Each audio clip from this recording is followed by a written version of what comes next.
छत्रपति शिवाजी महाराज भारत के इतिहास का एक ऐसा नाम है जो किसी भी परिचय का मोहताज नहीं है। एक महान योद्धा जिनकी बहादुरी और जिनका रणनीतिक व प्रशासनिक कौशल ही उनकी पहचान थी। एक ऐसा वीर सम्राट जिन्हें छत्रपति के ताज से नवाजा गया। छत्रपति शिवाजी महाराज ने अपने साम्राज्य का विस्तार करने के लिए छोटे मोटे राजाओं से जंग नहीं की थी, बल्कि उन्होंने बीजापुर और मुगलिया जैसी ताकतवर सल्तनत से लोहा लेना पड़ा था। बीजापुर और मुगल साम्राज्य के कई सेनापतियों को उन्होंने धूल चटा दी थी। वह आखिरी दम तक औरंगजेब जैसे शक्तिशाली मुगल सम्राट से लड़ते रहे। उनकी रणनीति के सामने मुगलिया सल्तनत परास्त हो गई थी। उन्होंने कई बार औरंगजेब की सेना के दांत खट्टे किए। दक्षिण में साम्राज्य विस्तार का ख्वाब देखने वाले औरंगजेब को छत्रपति शिवाजी महाराज ने कभी चैन से बैठने नहीं दिया। बीजापुर की आदिलशाही सल्तनत से उन्होंने न सिर्फ मराठा को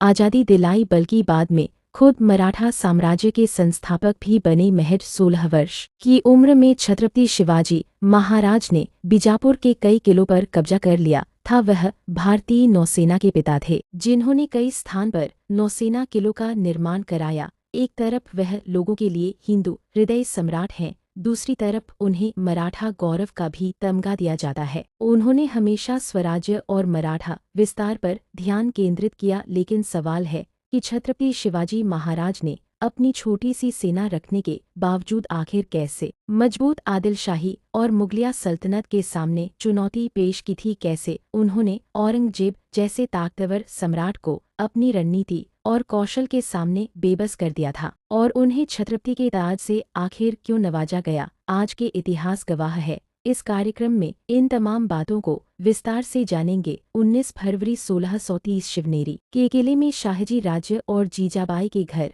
एक बच्चे का जन्म हुआ। उसका नाम रखा गया शिवाजी। कई लोग मानते हैं कि शिवाजी का नाम भगवान शिव के नाम पर रखा गया, लेकिन ऐसा नहीं था। दरअसल छत्रपति शिवाजी महाराज की मां ने पुत्र प्राप्ति के लिए देवी शिवाय की पूजा की थी, और इसलिए देवी शिवाय के नाम पर ही शिवाजी का नाम रखा गया। उनका मूल नाम शिवाजी भोसले था, लेकिन प्रशासन और नेतृत्व क्षमता के कारण छत्रपति की उपाधि दी गई थी। उनके पिता शाहजी राजे भोसले बीजापुर के दरबार में उच्च अधिकारी थे। छत्रपति शिवाजी महाराज का लालन पालन उनकी माता जीजाबाई की देखरेख में हुआ था। छत्रपति शिवाजी महाराज एक कुशल सैनिक और कुशल मराठा प्रशासक थे। उन्हें जंग की ट्रेनिंग और प्रशासन की समझ दादोजी कोंडेव जी से मिली थी, जो बीजापुर सल्तनत में जनरल के पद पर तैनात थे। 1630 में जब छत्रपति शिवाजी महाराज का जन्म हुआ तो भारत के पश्चिम भाग में 3 इस्लामी सल्तनत हुआ करती थी, अहमदनगर की निजामशाही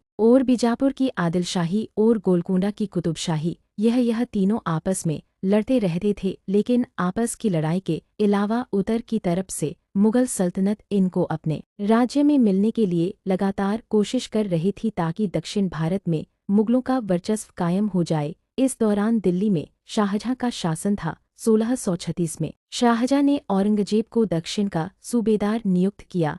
सूबेदार बनते ही औरंगजेब ने सबसे पहले बीजापुर पर हमला कर दिया। मुगलों के इस वार ने बीजापुर में मोहम्मद आदिल शाह का शासन कमजोर करना शुरू कर दिया। इधर छत्रपति शिवाजी महाराज छोटी उम्र में ही कमाल कर रहे थे। वह युद्ध की रणनीति बनाने में माहिर हो रहे थे। उन्होंने सीमित संसाधनों के बावजूद छापेमारी युद्ध कौशल में महारत हासिल कर ली थी। महज 16 साल की उम्र में तोरण पर कब्जा करके छत्रपति शिवाजी महाराज ने अपने युद्ध कौशल का लोहा मनवा दिया था।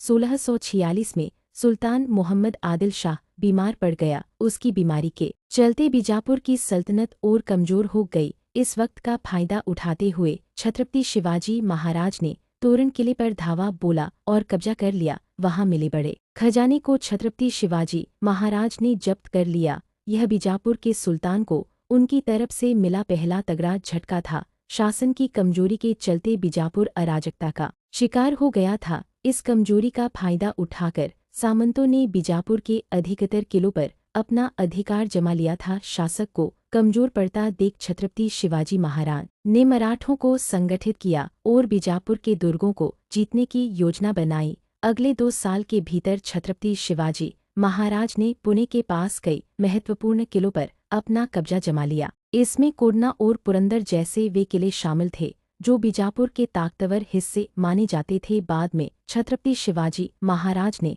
राजगढ़ किले पर भी कब्जा कर लिया। उन्होंने पुणे के पूर्व सुपा, बारामती और इंदापुर के आसपास के क्षेत्रों को भी अपने सीधे नियंत्रण में ले लिया। इसके बाद छत्रपति शिवाजी महाराज ने पश्चिम की ओर कोंकण की तरफ रुख किया और कल्याण के अहम शहर पर कब्जा कर लिया। बीजापुर सल्तनत के भीतर इन घटनाओं ने खलबली मचा दी। आदिल शाह के सामने छत्रपति शिवाजी महाराज को बंदी बनाने की और उन पर कड़ी कार्रवाई करने की मांगे उठने लगी, लेकिन यह वह दौर था जब आदिल शाह छत्रपति शिवाजी महाराज के बढ़ते प्रताप से आतंकित हो चुका था। आदिल शाह छत्रपति शिवाजी महाराज को बंदी नहीं बना सका, लेकिन उसने उन पर कार्रवाई करने के लिए और वार करने के लिए एक दूसरी चाल चली। 1648 में आदिल शाह ने छत्रपति शिवाजी महाराज के पिता शाहजी को गिरफ्तार करवा लिया। यह सूचना मिलते ही छत्रपति शिवाजी महाराज आग बबूला हो उठे। उन्होंने नीति और साहस का सहारा लिया और छापेमारी कर जल्द ही अपने पिता को इस कैद से आजाद करवा लिया।